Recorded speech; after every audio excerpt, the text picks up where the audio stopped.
존경하는 국민 여러분, 그리고 문희상 의장님과 선배 동료 의원 여러분, 이낙연 국무총리님과 국무위원 여러분, 더불어민주당 원내대표 이인영입니다. 지난 몇 달 우리 사회는 유례없는 혼돈과 마주해야 했습니다. 우리 사회는 과연 공정한가? 극단적인 대결을 넘어 과연 우리 사회의 구성원들은 공존할 수 있는가? 공정과 공존을 열망하는 국민의 요구를 받들어 절박한 심정으로 이 자리에 섰습니다. 먼저 저는 국민 앞에 솔직히 고백합니다. 우리 사회에는 어떠한 특권도 존재하지 않는다고 당당하게 말씀드릴 자신이 저는 없습니다. 첫째, 검찰 특권부터 철폐하겠습니다. 모든 국민은 법 앞에 평등하다. 대한민국 헌법 제11조입니다. 국민 개개인이 재산이나 능력의 차이는 있을 수 있지만 최소한 법 적용에 있어서는 평등하다는 믿음이 대한민국을 지키는 대전제입니다. 0.1% 그리고 40%. 지난 5년간 범죄 기소율 통계입니다. 0.1%는 검사 기소율이고 40%는 국민 기소율입니다. 힘없는 국민은 40%가 기소되었지만 법을 집행하는 검사들은 단 0.1%만 기소되었습니다. 저는 이 통계를 보고 대한민국의 모든 국민은 법 앞에 평등하다고, 우리 사회에 검찰 특권이 존재하지 않는다고, 대한민국 헌법 제11조가 제대로 지켜지고 있다고 자신 있게 말하지 못하겠습니다. 모든 국민은 정말 법 앞에 평등한가? 지금 국민들이 이 질문을 던지고 있습니다. 그리고 스스로 개혁하지 못하는 검찰을 개혁하라고 우리 국회에 명령합니다. 이제 국회가 대답할 차례입니다. 2016년 1차 촛불 시민혁명은 헌법 제1조 대한민국은 민주공화국이다. 대한민국의 모든 권력은 국민으로부터 나온다는 국민주권 수호혁명이었다면 지금 서초동과 국회 앞에 여의도의 촛불은 법 앞에 평등한 나라를 만들자는 제2차 촛불혁명이라고 저는 생각합니다. 정치적 사건이나 고위공직자 비리 사건에 대한 공정한 수사를 위해 독립된 수사기관 설치 필요성을 절감하고 있다.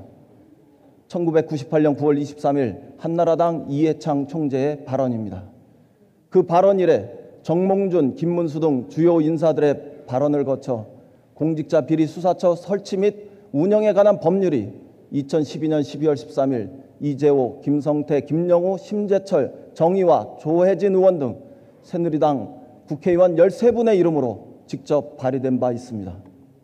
그리고 지난 20년 동안 자유한국당은 야당일 때도 여당일 때도 공수처 설치를 주장해 왔습니다. 대한민국에서 더 이상 검찰 특권을 용납해서는 안 된다는 취지였을 것입니다. 그런데 지금 대한민국에서 오직 자유한국당만 검찰개혁의 핵심인 공수처 설치에 반대하면서 참으로 이해하기 어려운 일이 벌어지고 있습니다. 자유한국당은 알 수 없는 이유로 갑자기 태도를 바꿨습니다. 과거는 모두 덮은 채 이제는 공수처가 게시타포, 친문 홍위병, 친문 은폐처, 반문 보복처, 장기집권사령부, 좌파 독재처라고 선동합니다. 그러나 공수처는 공수처일 뿐입니다. 공정한 수사처입니다. 대통령을 포함한 고위공직자의 부패와 범죄를 수사합니다. 게다가 공수처장은 추천위원 7명 가운데 6명이 동의해야 하고 야당 추천 몫인 2명이 반대하면 공수처장은 추천조차 할 수 없는 철저히 정치 중립적으로 설계된 공권력 집행기관입니다. 대통령이 검찰총장을 직접 임명할 수 있도록 한 검찰보다도 공수처는 더 정치 권력으로부터 독립되어 있고 중립적으로 법과 원칙에 따라 수사하고 기소하게 될 것입니다. 이런 검찰과 공수처가 다른 점은 딱 하나뿐입니다. 공수처가 설치되면 검찰 특권은 해체됩니다. 검사도 죄를 지으면 처벌받는 세상이 옵니다. 그래서 국민 절대 다수가 공수처 설치에 찬성하고 있습니다. 심지어 윤석열 검찰총장까지도 공수처 설치에 반대하지 않는다고 했습니다. 문재인 정부와 더불어민주당은 대한민국의 마지막 남은 권력기관 가운데 하나인 검찰의 개혁을 반드시 추진하겠습니다.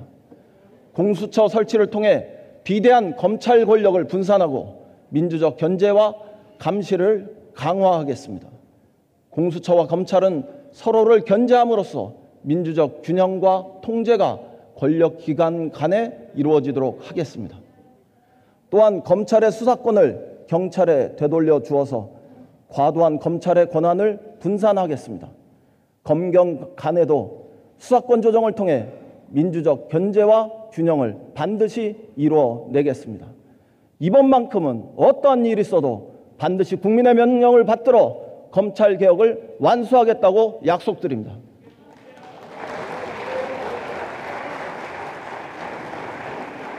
둘째, 선거제도를 전면 개혁하겠습니다. 선거제도는 국민의 뜻, 민의를 정확하게 반영해야 합니다. 그러나 지금 우리의 선거제도는 정당에 대한 지지도를 있는 그대로 의석으로 담아내지 못하는 한계를 안고 있습니다. 거대한 정당에 대한 지지는 과대 반영되고 소수 정당에 대한 지지는 과소 반영되고 있다는 지적입니다. 민심 그대로 비례성과 대표성을 강화해서 주권자인 국민의 의지를 더 정확하게 반영하는 방향으로 개선해야 합니다. 지난 4월 우리 당은 야3당과 함께 진화된 비례대표 제도를 도입해 민의를 있는 그대로 반영하는 새로운 선거제도를 제안한 바 있습니다. 민주당이 크게 손해를 보더라도 좀 더 발전한 선거제도를 만들기로 결단했습니다. 그러나 6달이 지난 지금 국회에서는 제대로 논의조차 하지 못했습니다. 자유한국당의 한결같은 외면과 어깃장 때문이었습니다.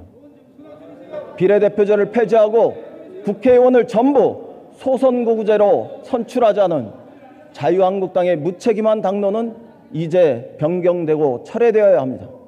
지역주의와 기득권에 집착한다는 의혹도 이 기회에 불식해야 합니다. 지금이라도 연동형 비례대표제를 포함한 선거제도 개혁의 전향적인 모습을 결단해 주실 것을 요청합니다. 아울러 바른미래당, 정의당, 민주평화당 그리고 대한신당 추진그룹에게도 요청합니다. 6개월 전 패스트트랙 공조에 임했던 우리 당의 의지는 여전히 한결같고 분명하다는 점을 전합니다.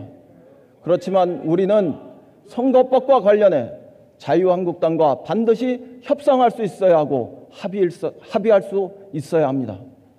우리의 결단 이전에 그러한 노력 또한 저는 반드시 소중하다고 생각합니다. 때가 되면 더욱더 단단해진 공존과 협치로 검찰 개혁과 선거제도 개혁을 함께 완수합시다. 선관위의 시계는 12월 17일 예비후보 등록일까지 우리 국회에게 투명한 정치 일정을 정치권이 마련해야 한다고 재촉하고 있습니다. 승자 독식의 정치 문화를 개선하여 정쟁의 국회를 공존과 민생의 국회로, 대결의 국회를 협치의 국회로 바꾸는 선거제도 개혁의 물꼬를 함께 터나갈 수 있기를 희망합니다.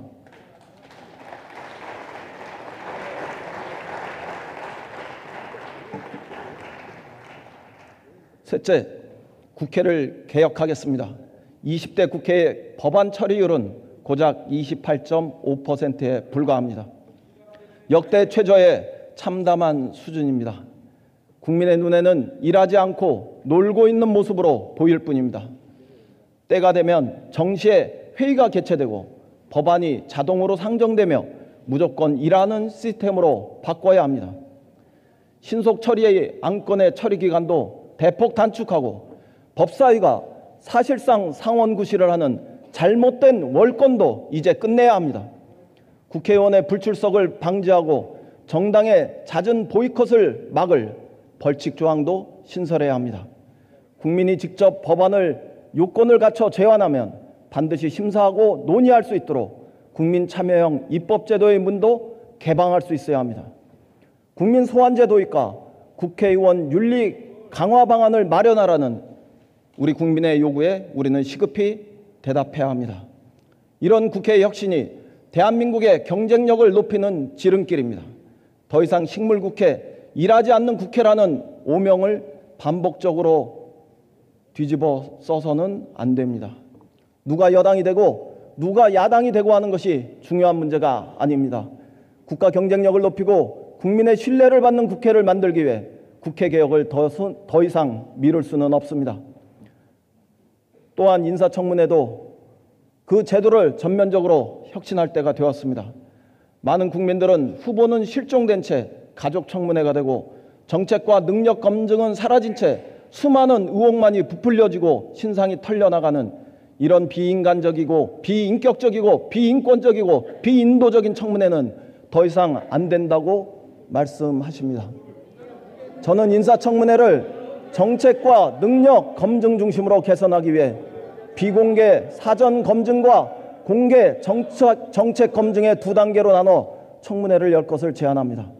사전 검증에서 도덕성에 대해 2중, 3중으로 철저하게 검증한다면 인권 침해 시비는 현저하게 사라질 것입니다.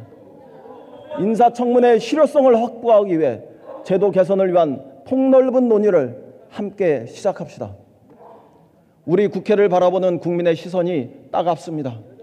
우리 사회가 전진하는데 국회만이 걸림돌이 되고 있다는 지적도 많습니다. 이런 점에서 지난 4월 패스트트랙 추진 시 국회를 폭력과 탈법의 장으로 전락시킨 것은 돌아볼수록 참으로 유감스럽습니다. 국회의원 불체포 특권의 벽에 숨어 셀프 변론과 수사 거부로 임할 것이 아니라 검찰 수사에 응하는 것 또한 국회 특권 폐지의 첫걸음일 수 있다는 점에서 우리 당은 당당히 수사에 협조했습니다. 자유한국당이 그 반대로 진정 그 일로 공천에 가산점을 주고 표창장과 포상금을 줄 일이었는지 우리 국민은 매우 의아해하고 있습니다. 넷째, 입시와 취업의 공정성을 회복하겠습니다. 문재인 정부는 기회는 평등하고 과정은 공정하며 결과는 정의로울 것이라고 약속했습니다. 이 약속이 제대로 지켜지지 않았다는 청년들의 지적을 뼈아프게 받아들입니다. 민주당은 문재인 정부의 약속을 다시 붙들고 실천하겠습니다. 고단한 삶을 살아야 했던 수많은 젊은이들의 가슴에 심은 우리의 약속은 여전히 유효합니다. 입시 공정성부터 회복하겠습니다. 엄마 찬스, 아빠 찬스로 불리는 학생부 종합전형을 전면적으로 개선하겠습니다. 상대적으로 불공정한 제도로 여겨지고 있는 수시 비중을 줄이고 정시 비중을 확대하여 새로운 균형을 만들겠습니다. 서울 주요 대학을 중심으로 정시와 수시 비중의 불균형을 해소할 수 있는 방안을 마련하겠습니다. 고교 서열화 해소를 위해 자사고와 외국어고, 국제고를 2025년까지 일반고로 전환하는 정책도 추진하겠습니다. 더 나아가 대학의 서열 구조를 혁파하기 위한 특단의 대책도 강구하겠습니다. 대학의 서열 구조를 개선하면 취업 기회의 공정한 문은 더 많이 열리게 될 것입니다. 입시의 공정성에서 더 나아가 취업 기회의 공정성을 강화하기 위한 제도적 보완 장치를 반드시 마련하겠습니다. 입시와 입사 과정의 공정성을 요구하는 청년들의 요구는 정당합니다. 공정사회를 기대한 청년들의 상실감에 진정으로, 우리 국민들의 상실감에 진정으로 사과드립니다. 사라진 청년들의 꿈을 다시 세우는 그곳에서부터 혼신의 노력을 다해 보겠습니다. 그 출발은 우리 국회의 솔선수범입니다. 여야가 함께 주장하고 있는 국회의원 자녀 입시 실태 전수조사부터 고위공직자에 이르기까지 말로 그치지 않고 반드시 전수조사가 시행되도록 하겠습니다.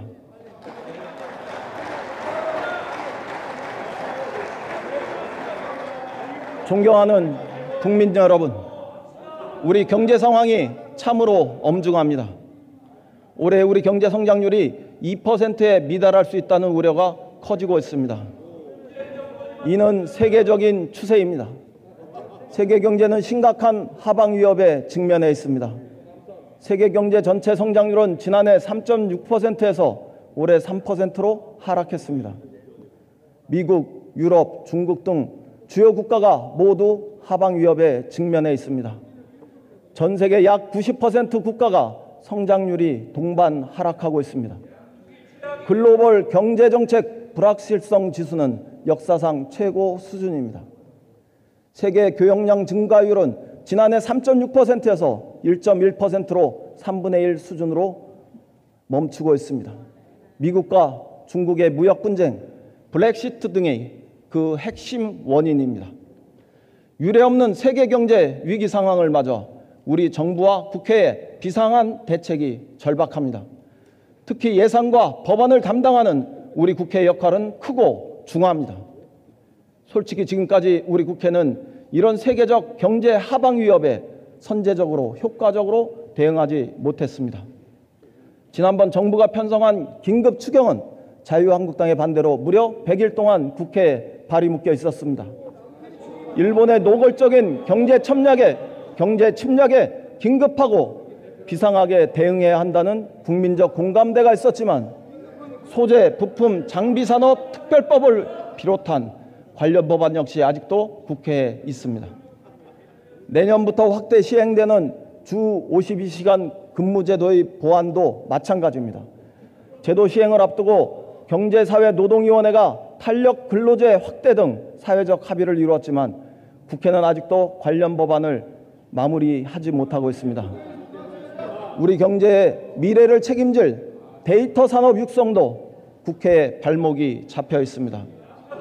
우리 데이터 산업이 유럽에서 마음껏 날개를 펴기 위해서는 데이터 3법 통과는 시급합니다. 그러나 자유한국당은 여전히 요지부동입니다. 긴급한 경제 현안을 상임위원회에 묶어두고 지난 국정감사 기간 내내 오직 조국만 외쳤습니다. 오죽하면 한국 경제의 가장 큰 위협 요인은 국회 리스크, 야당 리스크라는 말까지 나오고 있는 상황입니다. 문재인 정부는 이런 야당 리스크에도 불구하고 할 수 있는 모든 수단을 동원해 긴급한 경제 혈맥 뚫기에 나서왔습니다. 특히 심각한 일자리 감소에 대응하기 위해 전방위적인 일자리 창출 정책을 펴고 있습니다. 다행히 최근 들어 정부의 일자리 창출 정책이 효과를 나타내고 있다는 조짐이 완연해지고 있습니다. 지난해 월 평균 9만 7천 명에 불과했던 일자리 증가가 올해는 9월까지 매달 평균 26만 개로 대폭 늘어났습니다. 취업자 수, 고용률, 실업률도 모두 호조를 보이고 있습니다.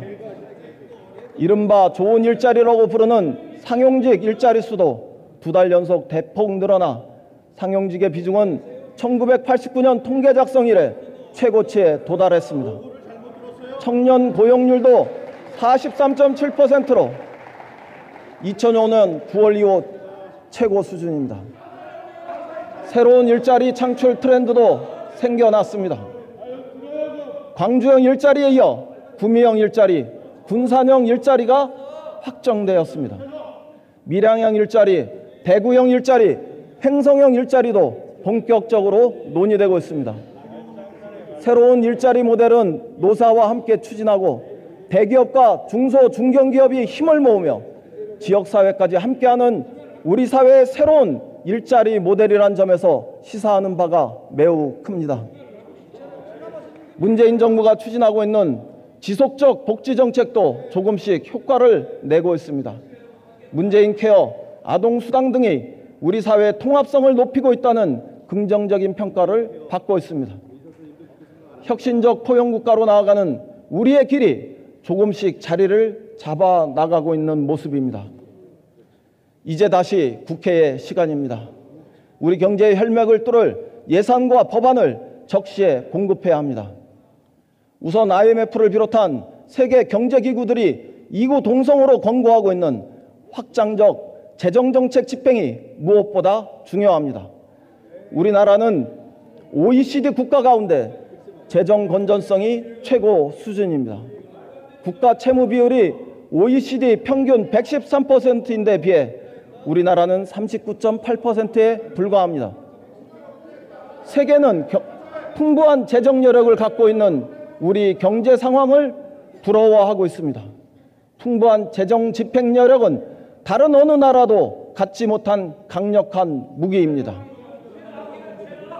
그럼에도 불구하고 확장적 재정 정책이나 국가 채무를 둘러싼 논쟁은 반복되고 있습니다.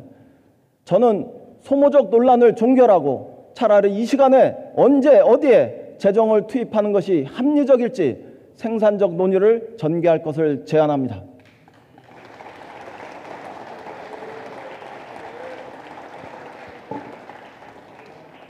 적극적인 재정 집행과 입법이 뒷받침된다면 우리 경제는 세계가 부러워할 만한 전진을 이룰 수 있습니다.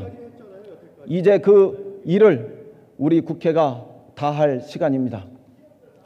존경하는 국민 여러분, 우리가 직면한 경제 환경은 녹록지 않고 서민과 중산층을 비롯한 대다수 국민의 민생 현실은 참으로 엄중합니다.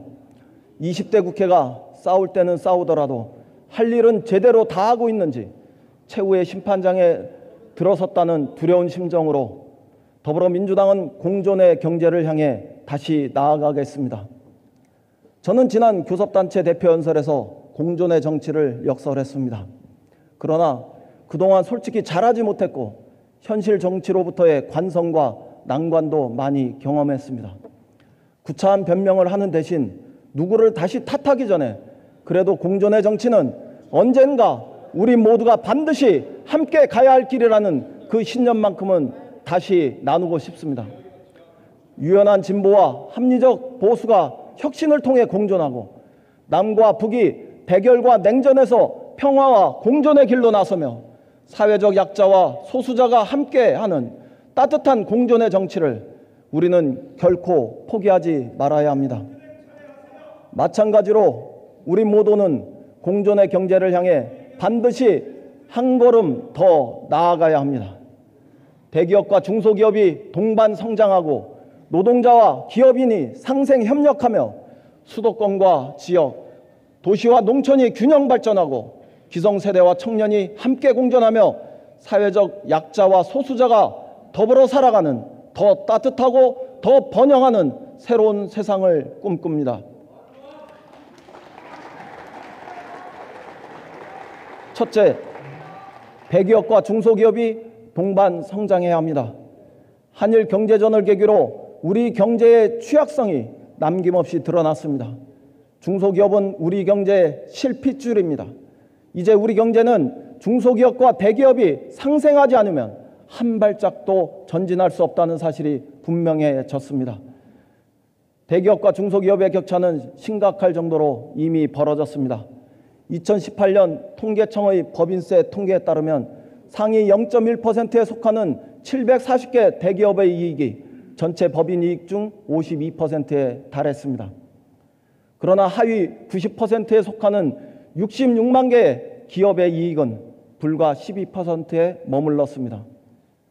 역설적이게도 한일 경제전으로 인해 우리는 한국 경제 대전환의 계기를 맞았습니다. 이번에는 이겨내자, 다시는 지지 않겠다는 그 길의 길에서 온 국민이 나서서 우리 정부와 기업을 응원하고 소재 부품 장비 산업의 국산화와 수입 다변화를 위해 전력을 다했습니다. 정부는 연 2조 원 이상 규모의 예산으로 뒷받침하고 기업은 전력을 다해 기술 독립의 속도전을 펼치고 있습니다. 최근 삼성과 SK와 LG에서 반도체 및 디스플레이 생산 과정에서 우리 중소기업이 생산해낸 불화수소로 국산화 공정을 시작한 것은 어려움 속에서도 한국 경제가 쏘아올린 새로운 희망이자 청신호가 아닐 수 없습니다.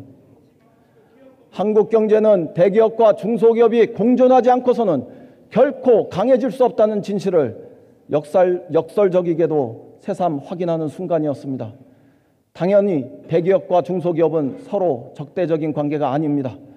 현실적으로 대기업은 글로벌 경쟁이라는 대기업의 역할이 있고 중소기업은 우리 경제의 뿌리로서 다양한 분야에서 기민하게 활동해야 하는 고유의 역할이 있습니다.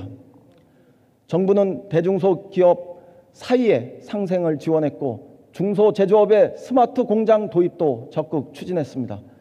2018년 벤처 투자 3조 4천억 원, 펀드 조성 4조 6천억 원, 투자금 회수 2조 6,780억 원으로 투자를 활성화했습니다.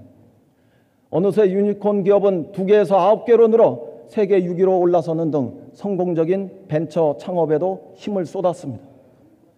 그리고 일본의 경제 침략이 노골화된 현 시점에 소재 부품 장비 산업의 경쟁력 강화를 위해 중소기업과 대기업의 협력을 중심에 두고 정책을 추진하고 있습니다.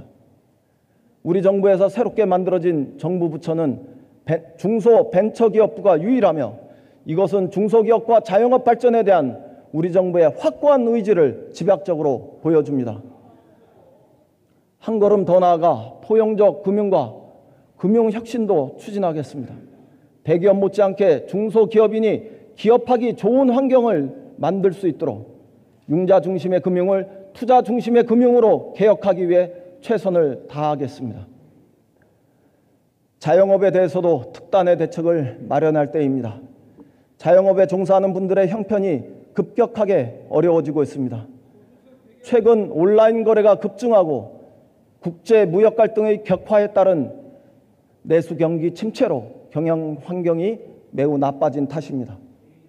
우리 정부는 자영업을 위해 그동안 1조 4천억 원의 카드 수수료를 인하했고 2천억 원이 넘는 세제 지원을 수행했습니다.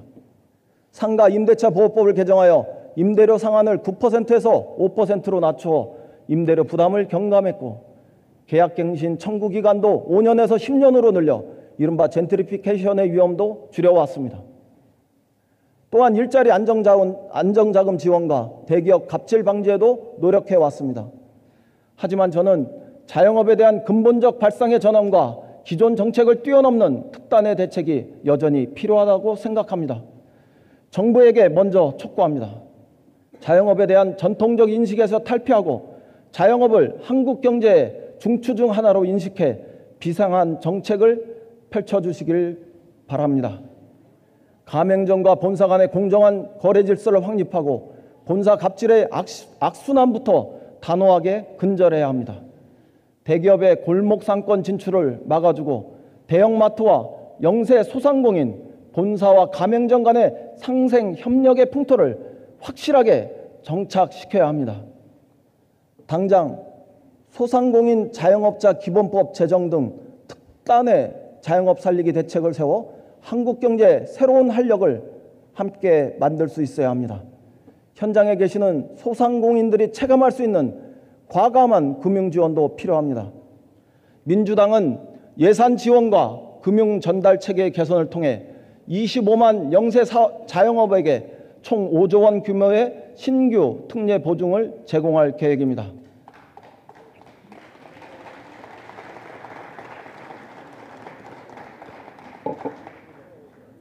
자영업이 변화된 경제 환경에 적응할 수 있도록 기술과 경영 분야의 컨설팅을 대폭 강화하겠습니다.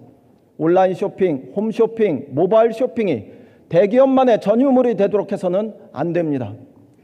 소상공인 제품이 새로운 트렌드에 뒤처지지 않도록 지역에서부터 새로운 구매 환경에 성공적으로 안착할 수 있도록 자영업의 온라인 진출과 스마트화 과정을 적극 돕겠습니다.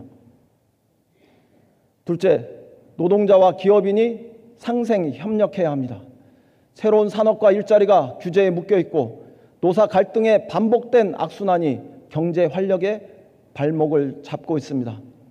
이 점에 대해서는 저부터 반성합니다. 즉각 불필요한 규제 개혁에 착수하고 사회적 대화를 활성화하여 정치가 경제에 도움이 되도록 박차를 가하겠습니다. AI, 인공지능, 딥러닝, 3D 프린팅, 데이터 경제, 클라우드, 드론, 로봇, 자율주행 등 디지털 경제 전반에서 우리의 발전을 가로막고 있는 낡은 규제 체제를 버리고 선진국형 규제로 과감하게 전환할 것을 제안합니다. 촘촘한 그물망 규제에서 벗어나 원칙 위주의 큰 틀의 규제로 재편해야 합니다.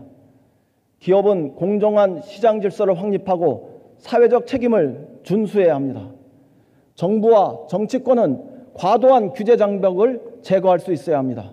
이렇게 해서 사회 곳곳에 창의와 창조가 샘물처럼 솟아나게 하겠습니다. 노사관계도 정상화의 문을 열어보겠습니다. 노동을 배제한 사회복지와 민주주의는 참을 수 없습니다. 저와 민주당은 어떠한 경우에도 노동을 존중하는 더 성숙한 민주사회 이상을 결코 포기하지 않을 것입니다. 노동자의 더 큰 이름은 노동조합이라는 우리의 신념도 일관되게 지속될 것입니다. ILO 기본 협약 비준과 모든 노동조합에 합법화는 시간이 걸려도 반드시 이루겠다고 약속드립니다.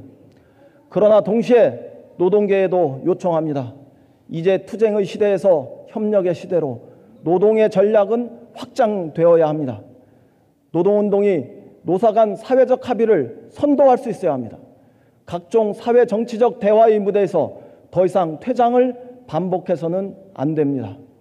청년 실업해소, 비정규직 정규직화, 동일노동 동일임금의 관철, 기본급의 비중이 지나치게 낮은 후진적 임금 구조 대개혁, 그리고 실업급여 확대를 위해 노동의 전략은 지금보다 훨씬 더 인내하며 더 유연하고 더 진취적인 모습으로 사회적 합의의 장으로 나올 수 있어야 합니다. 이 길에서 선명성 위주의 노동운동에서 대중의 이해에 기반한 노동운동으로 전환하고 정치적 사회적 영향력이 더 커질 수 있기를 저는 진심으로 기대합니다. 노동의 변화를 이루면 기업의 변화를 선도하게 될 것입니다. 문재인 정부에서 노사정 관계가 돌이킬 수 없는 사회적 동반자 관계로 진입할 수 있도록 적극 노력하겠습니다. 셋째, 수도권과 지역, 도시와 농촌이 균형 발전해야 합니다.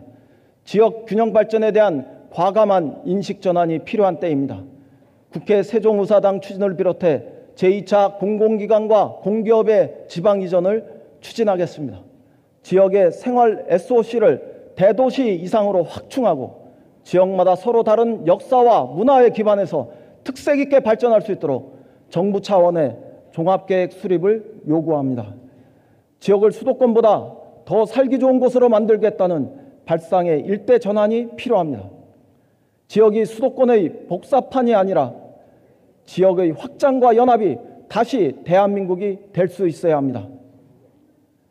더 이상 농어촌 지역을 낙후된 곳으로 남겨둬서는 안 됩니다. 미관이 아름답고 생활에 편리한 농어촌을 만들 수 있어야 합니다. 세계적인 수준의 스마트 기술을 활용해서 지역의 생활 인프라를 획기적으로 혁신해야 합니다. 더불어민주당은 창조적인 상상력으로 지역과 농어촌을 새롭게 하는데 온 힘을 기울이겠습니다. 안정적인 농가 소득 보장을 위해 쌀과 면적 등이 중심인 현행 직불제에 대한 개선도 필요합니다. 농가 소득보전법 처리에 속도를 내자는 제안을 자유한국당에게도 드리겠습니다. WTO 개도국 지위 포기에 따라 농가가 피해를 보는 일이 없도록 후속 조치에도 만전을 기하겠습니다. 최근 빈발하고 있는 아프리카 돼지열병과 조류독감, 구제역 등에서도 선제적 방역 체계를 강화하고 축산농가의 반복적 피해가 가중되지 않도록 하겠습니다.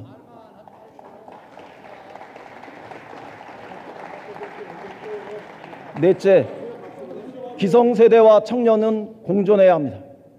우리들 기성세대, 민주화 산업화 세대는 IMF와 함께 밀려든 신자유주의 물결 속에서 경제적 불평등과 불공정의 벽을 허물지 못했습니다. 그로 인해 1980년대 이후 밀레니얼 세대들은 부모 세대보다 더 배우고도 덜 버는 첫 번째 세대가 되었습니다. 불안한 잠자리, 불확실한 일자리, 불공정한 교육 기회는 우리 청년들을 극한으로 몰아세우고 있습니다. 아무런 꿈조차 꿀 수 없다고 호소하는 청년들의 절박한 목소리를 결코 외면하지 않겠습니다. 이 땅에 내가 꿈꿀 수 없는 그들만의 세계가 따로 있다는 청년들의 절절한 절규를 귀담아 듣겠습니다. 희망을 배신한 정치를 향한 그들의 정당한 분노에 우리는 말이 아닌 행동으로 대답해야 합니다. 기성세대가 말만 많은 꼰대가 아닌 청년의 꿈을 도울 진실한 친구임을 이제 행동으로 입증할 시간입니다. 청년 기본법을 조속히 제정하여 대한민국의 모든 젊은이에게 교육, 직업, 주거 중심의 보편적 청년 보장, 뉴스 개런티에 의한 권리를 누릴 수 있는 길을 열겠습니다. 새로운 대한민국의 청년들은 누구나 소득 나눔 학자금 융자 제도로 마음 놓고 공부하고 일정한 소득이 생길 때까지 학자금의 상환을 유예받도록 하겠습니다. 청년 구직활동 지원금을 확대해서 국민 취업지원제도에 의해 직장을 가질 때까지 정부가 책임지고 돕도록 하겠습니다. 공공형 청년주택의 확대 보급으로 보증금의 짓눌림 없이 번듯한 방 한 칸, 작은 집 한 채 임대가 가능하도록 청년들 삶의 기본적 여건을 한층 더 개선해 내겠습니다. 대한민국 젊은이의 모든 발걸음이 사회를 향할 때 더 이상 그들의 출발이 빚쟁이가 아닌 축복받은 첫걸음이 되도록 하겠습니다. 교육의 정의를 입시의 공정성에서 다시 세우고 직장의 정의를 채용의 공평성에서 다시 찾아나가며 주거와 생활의 정의를 주택정책의 공공성에서부터 다시 모색해서 잃어버린 청년의 꿈을 다시 복원해 내겠습니다.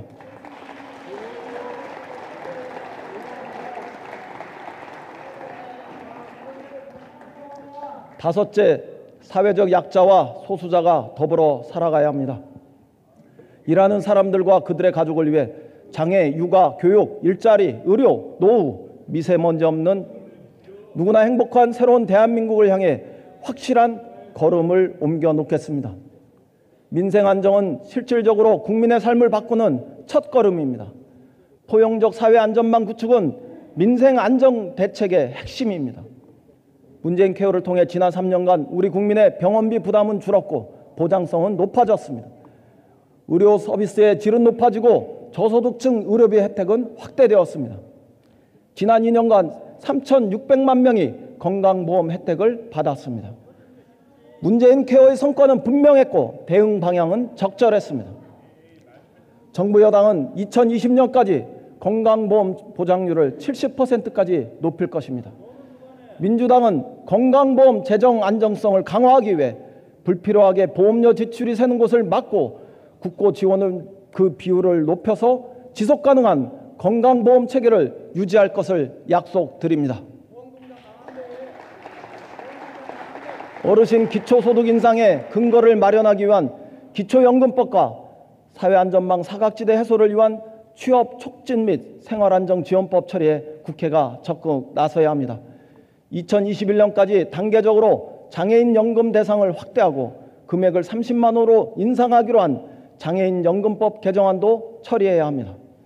가계비 부담 완화와 교육의 공공성 강화를 위해 초중등 교육법과 지방재정 교부금법 등 고교 무상교육 관련 법의 통과 역시 중요한 과제입니다.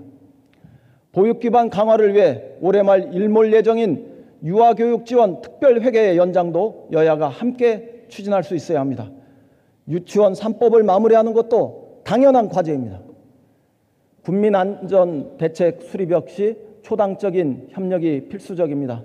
이미 국민적 공감대가 충분히 이루어진 소방관 국가직 전화법과 함께 미세먼지에 대한 관리 감독 강화를 위한 대기 환경보전법과 미세먼지 특별법이 처리될 수 있도록 야당의 협력을 요청합니다.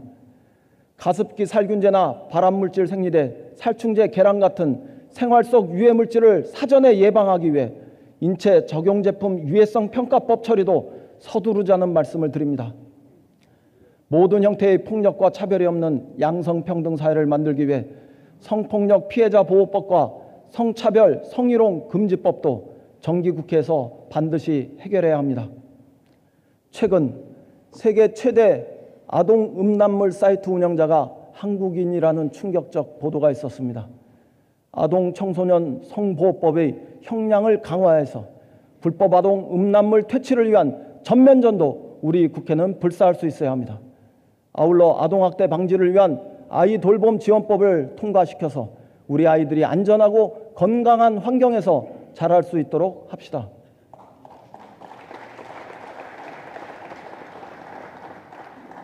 마지막으로 어떤 경우에도 우리의 민주주의를 위협하는 군의 정치적 개입은 있어서는 안 된다는 점을 말씀드립니다. 얼마 전 폭로된 박근혜 정권 말기의 계엄령 문건이 사실이라면 이는 우리 민주주의에 대한 돌이킬 수 없는 중대한 도전이자 위협이 아닐 수 없습니다. 정부는 2017년 2월 문건과 관련된 실체적 진실 여부를 조속히 밝혀주시기 바랍니다. 특히 검찰은 중단된 수사를 재개하고 철저히 진상을 규명해야 합니다. 우리 당은 국방위원회를 통한 청문회와 특검 등 역사적 단죄를 위해 할 수 있는 모든 노력을 다하겠습니다. 존경하는 국민 여러분, 문희상 국회의장님과 선후배 동료 의원 여러분, 이낙연 국무총리님과 국무위원 여러분, 지난 4년을 돌아보면서 우리 20대 국회가 민생 국회로서 본연의 임무에 충실했는지 두려운 심정입니다. 우리는 민생 본위의 국회를 21대에 다시 만들 수 있는 그 시한만큼은 남길 수 있는지 정말 마지막 기회라는 절박한 심정으로 호소합니다. 지금 이 시간 민생이냐 정쟁이냐 우리 국민은 우리를 향해 준엄하게 묻고 있습니다. 저와 더불어민주당은 아무런 조건 없이 전제 없이 민생을 최우선하겠다는 말씀을 올립니다. 다른 것은 몰라도 자영업, 중소기업, 청년을 위한 예산과 정책만큼은 반드시 우리 국회 구성원 모두가 함께 실천하자고 제안합니다.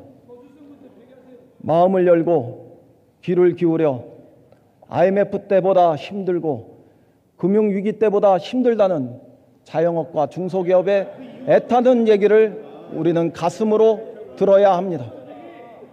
오직 월급으로만, 연금으로만 살아가는 평범한 사람들의 삶을 안정되게 만들어야 합니다. 고단한 민생을 보듬고 사회 갈등을 조정하고 국가의 비전을 제시하는 민의의 전당 본연의 역할에 딱 한 번만이라도 충실합시다. 20대 국회를 정말 이렇게 끝내지 않으려면 여야가 남은 국회의 시간을 대타협과 대공존의 정치 시간으로 만들 수 있어야 합니다. 그렇게 해서 국민 여망에 부응해야 합니다. 그 국민 여망에 부응하는 첫째는 민생 경제 입법 실현이고, 둘째는 확장 재정 합의이며, 셋째는 정치 사법개혁 법안 처리입니다. 이 세 가지를 반드시 이번 정기국회에서 이루어야 합니다. 존경하는 선후배 동료 의원 여러분,